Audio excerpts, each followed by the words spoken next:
Welcome to the Echo Driving School channel. It's been a long while since I did a video. Been very busy with all of the tests and students. So a lot of you guys have been asking me to do another video on perhaps some new test routes.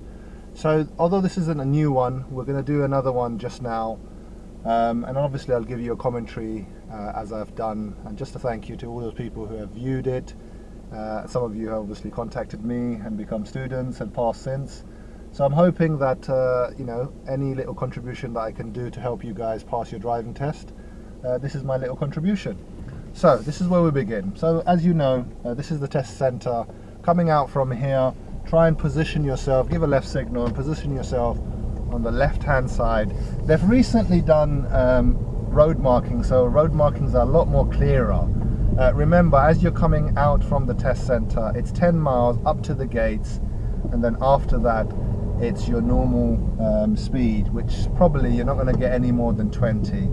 As you're coming past these bits, remember the driving test is also the test center is also used by motorcyclists doing their mod 1 and then obviously doing their mod 2 as well. Now what we're going to do coming out of the test center is we're going to turn right. So check your center mirror, right signal. Now remember, as I've said in my previous videos, coming out on the right hand side can be a challenge, so take your time. Do not be pressurized by anybody behind you. Usually it's only going to be other learners who are taking their driving test, so take your time. Now you're gonna peep and creep as you come out from here. I've just got a little opening, it seems, so I didn't have to wait too long. I looked both ways and I made out. Now as you know, the test center coming out and turning right is a 30-mile limit, going past the BP petrol pump, which is now, I don't think it's BP anymore, it's a different company. So the first hazard we have in front of us is the traffic lights. As I'm approaching here, there's no one there, so I'm going to make progress. Remember, for anybody doing the 312 test, 12 past 3, there is going to be a lot of school kids around, so bear in mind, adjust your speed according to the road condition. The speed limit, as I said before, is 30 miles an hour, so keep that in mind. You want to do 30 if it's safe to do so. So on the left hand side you're going to see there's going to be a graveyard, so sometimes cars come out from there, so bear that in mind. Now the route we're going to be doing is going to be the one that is following the signs for Thornton Heath in central London, which is the first exit on the roundabout. It's a fairly easy exit to enter. You know, first left is always fairly easy, so remember your MSPSO as you're going down this road.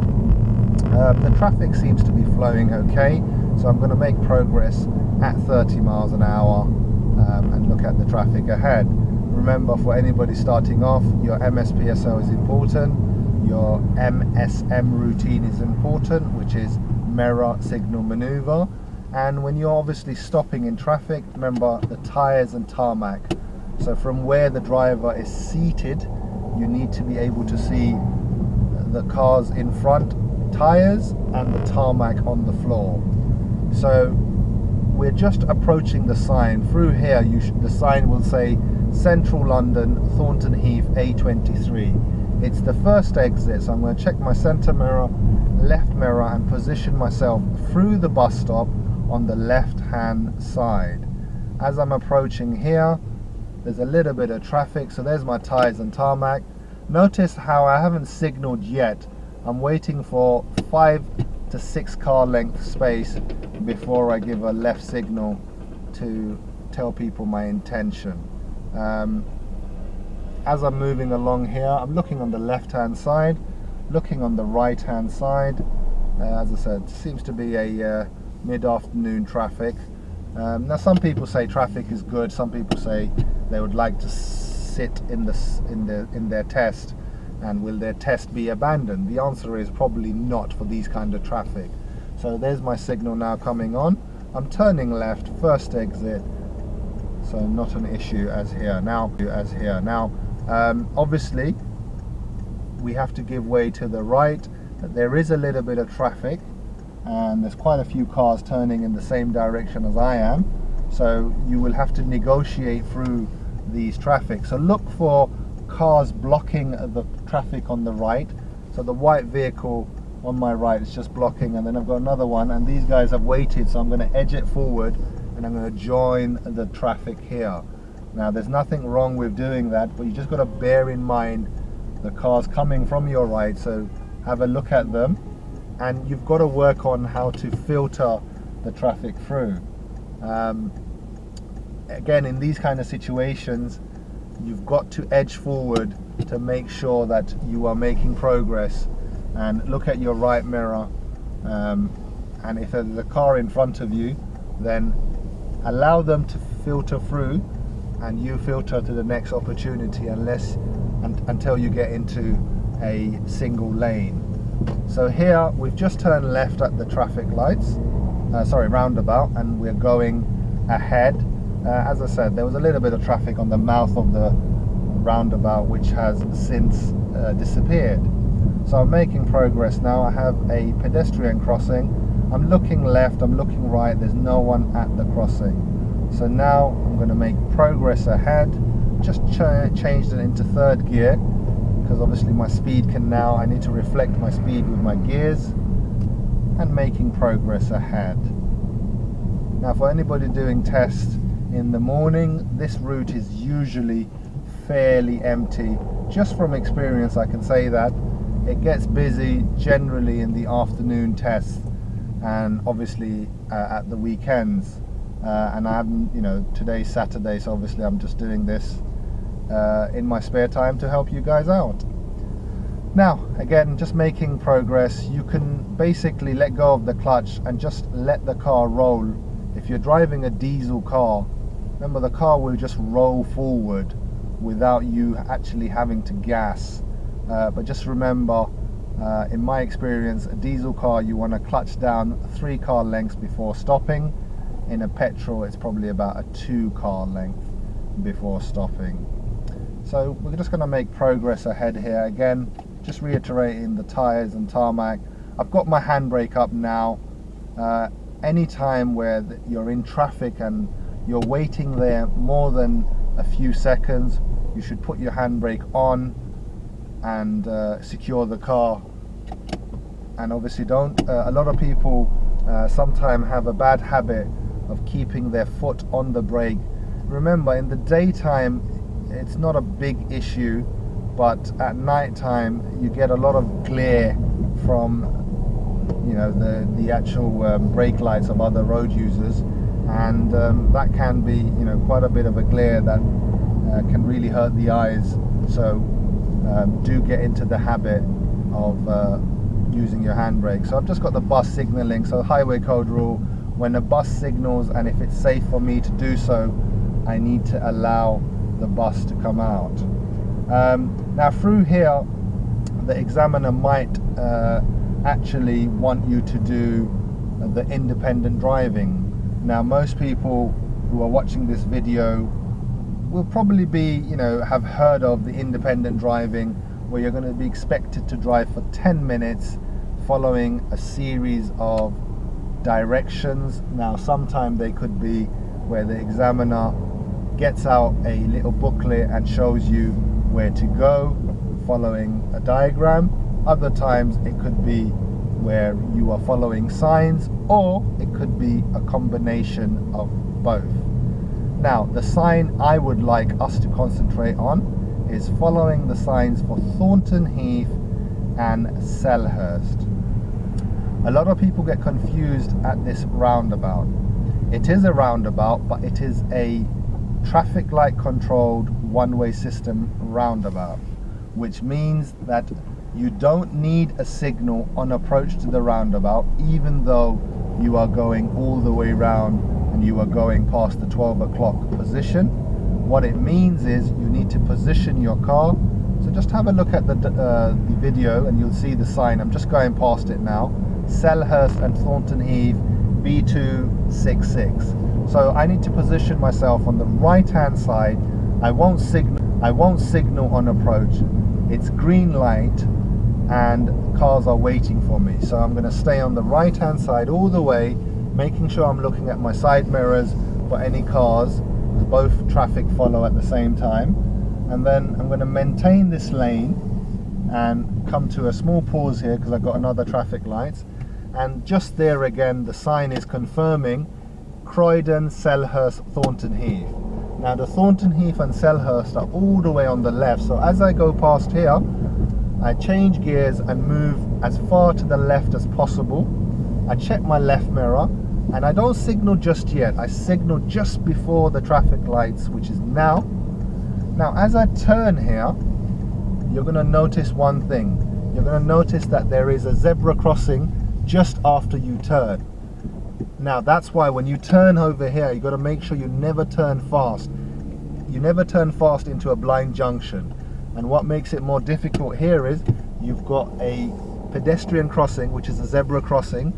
So make sure you are looking and position yourself in the middle of your lane. So I've got more pedestrians here, which I don't know what they're doing just yet. Excuse me. So now they're crossing. Got my handbrake on. Remember, you have to wait until they fully clear the crossing. Check your center mirror and then go. Now the key thing there is just when I went, I noticed that there was a pedestrian. I don't know if you caught it in the video, but yeah, you got to be careful when you're looking out for it. You don't want to miss any pedestrian there. Now this road is a 30-mile road and I'm going to make progress as I'm going down the road.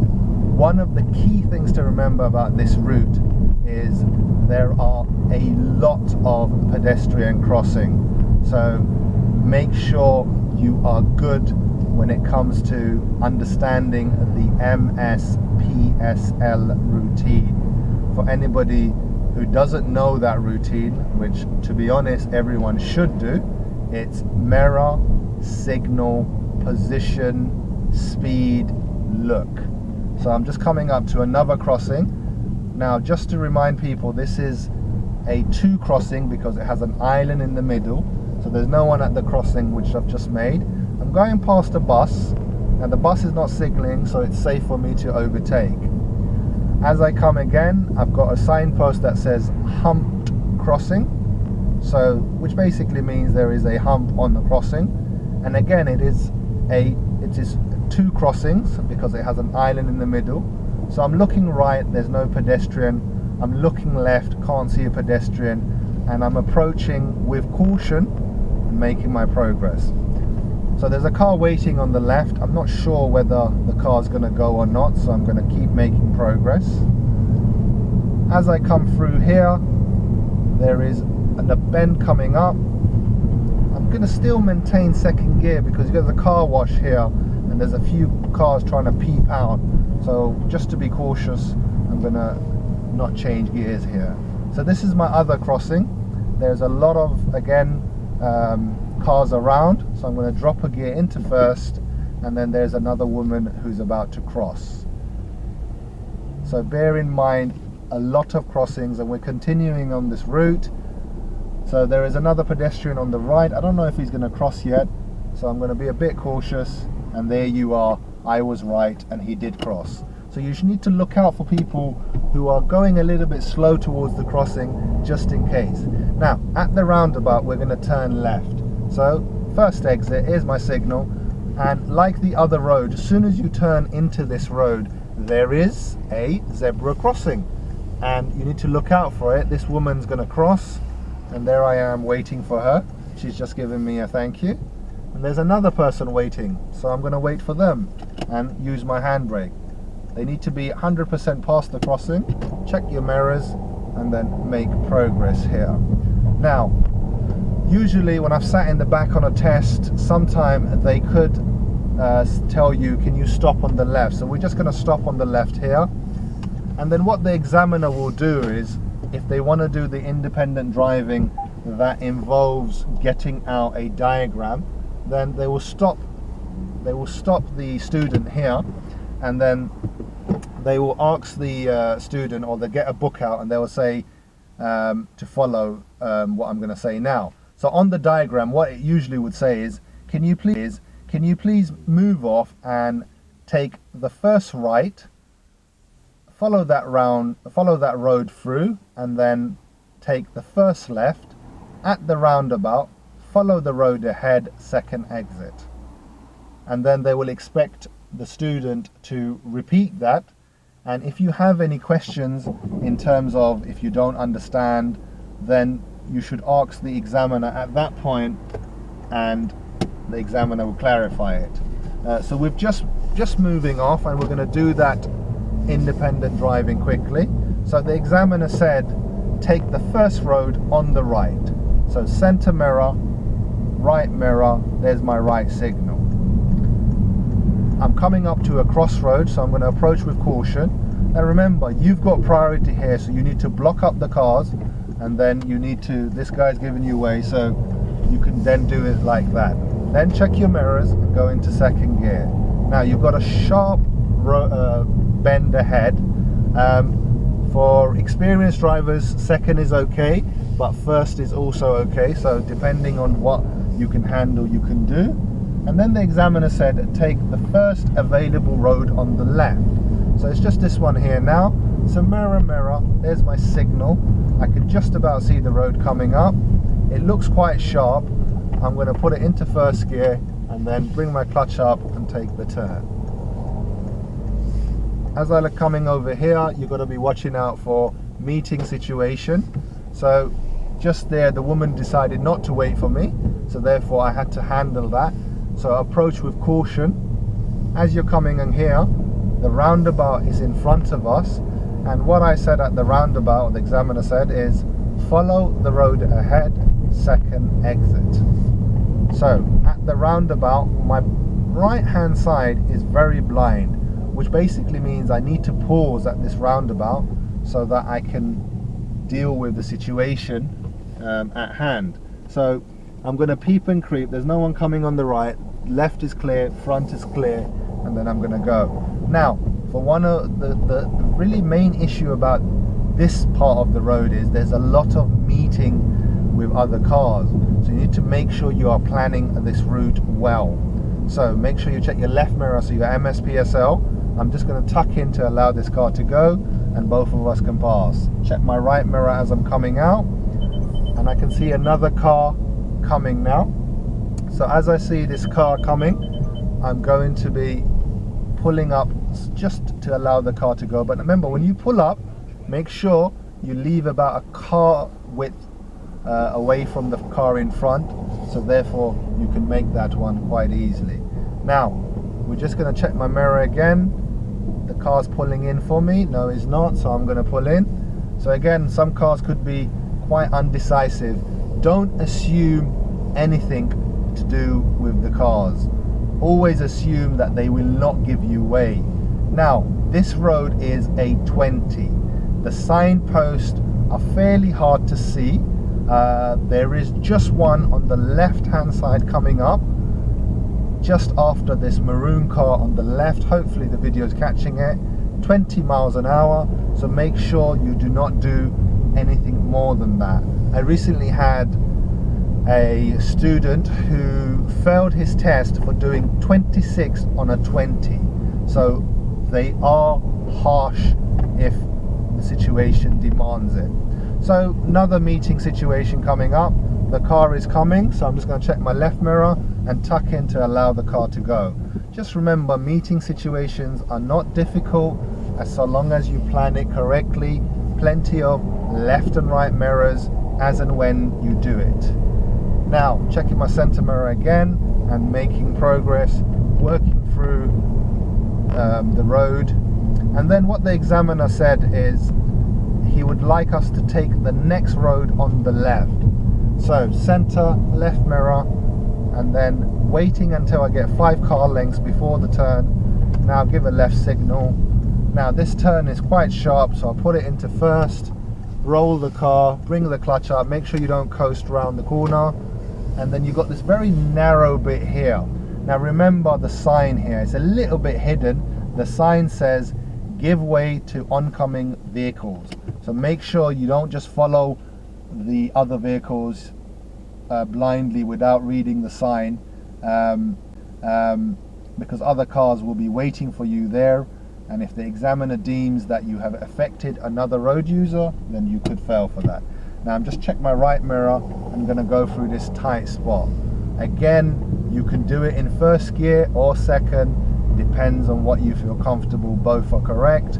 I've just done second, and then we're going to turn right at the end of this road. So we're going to mirror, give a right signal, roll it up into first, wait for the cars that are turning into my road, checking both sides, and then peeping and creeping so that I can see what's happening. Now this road is fairly wide, but it's a bus route, so the 50 bus comes through here.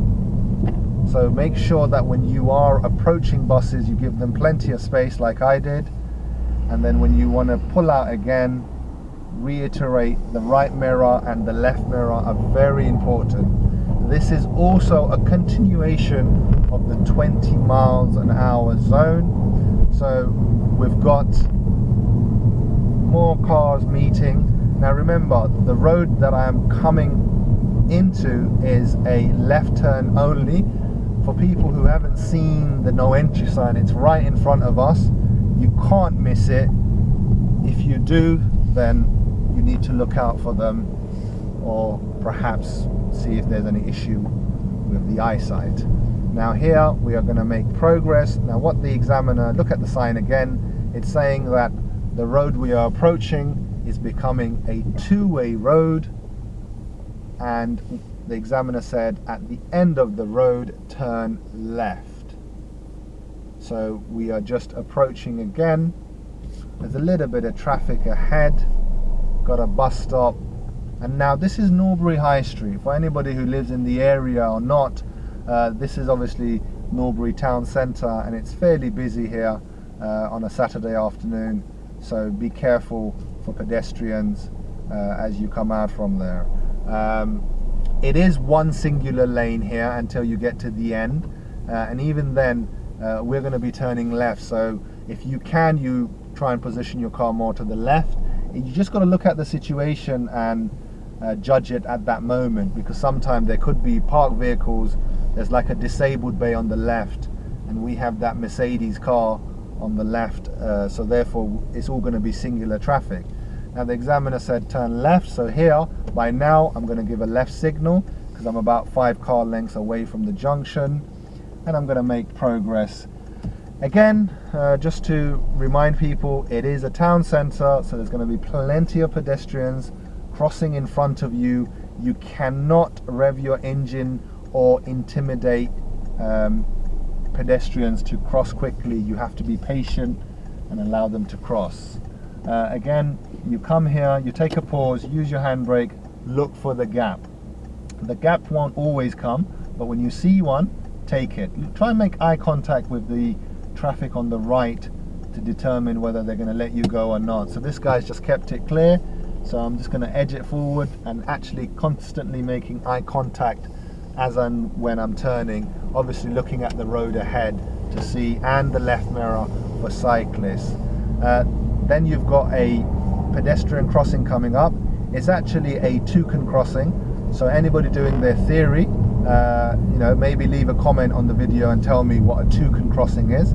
Then the examiner asked the student to turn right here, so that's what we're doing, and we're going to be turning right at this road. Now this guy has gone into my lane and actually blocking my way, so I have to let him out. Again, yeah, he's done it wrong, but in the exam and generally in life, think to yourself that it is better to be cautious than just to go for it. Now they took us round this road and obviously got us to pull up in a minute and asked the student to do a reverse parking maneuver on this road. I will do the reverse parking, but there will be another video to help people out, you know, on the reverse parking maneuver, so that you understand how the reversing actually works. So I'm just looking for a safe place to pull up the car, and it's just coming up now, so I'm going to check my left mirror, wait until I get past the road, and then pull up on the left. And then you see what the examiner did over here is said to the student that pull up next to this car and do me a reverse parking maneuver, please. So I'm just going to pause the video for a bit and then adjust my video angle so you can actually see how the reversing is done. Okay guys, so I've adjusted the video and I've tried to give a side angle of how the reverse parking should be done. So normally when you move off, remember you're doing your POM routine, to get the car ready, look over your right shoulder, give a right signal, look over your right shoulder, and then move off. Now what you want to do is, as you move off, you want to go past the car. As you go past the car, you want to give a left signal so the traffic behind you know that you're going to be stopping. And then let's put it into reverse. Now the first thing is, remember, do your 360 observation, looking all around you. And then what you want to do is you want to pull alongside the car, and what we say to this bit is you want to pull up pillar to pillar, so door pillar to door pillar, where both of your car's door pillar align together. Once you do that, I want you to do one full turn to the left, which basically means rotate your steering all the way, but not to a full lock, one turn. And then what you want to do is you want to look 360 observation, and you want to wait until your front gets to a 2 o'clock or 45-degree angle. At that point you want to do one right turn to the right and let the car come in. I've got a car going now. Once you see the corner disappear, I want you to full lock the steering wheel to the right. As you're doing this, you want to make sure that you clear the front of your car and that you don't get too close to the curb. Once you get to that point, what you want to do is once you've full locked your steering wheel, you want to actually straighten up your steering wheel so that you end up in a straight position. Now, as I said, there will be another video just specifically on the reverse parking, so I will do that in due course. Now from this point on, you would go through Pollard's Hill and you will go back towards the test center, but there is, road-wise, the roads are very similar, and that route I will cover on another video that covers the Pollard's Hill route. So for the moment, thank you for checking again, and again thank you to all of you guys. Remember, do leave a comment. All the comments are good. Any questions you have, just write it down there, leave your email or something if you've got any questions. Remember, these videos are done for you guys, so the more you guys make this work, the more I will do. Initially it just started off just to help a few students, and now I've seen so many people have asked me to do videos, so that's what I'm doing. So for the moment, take care.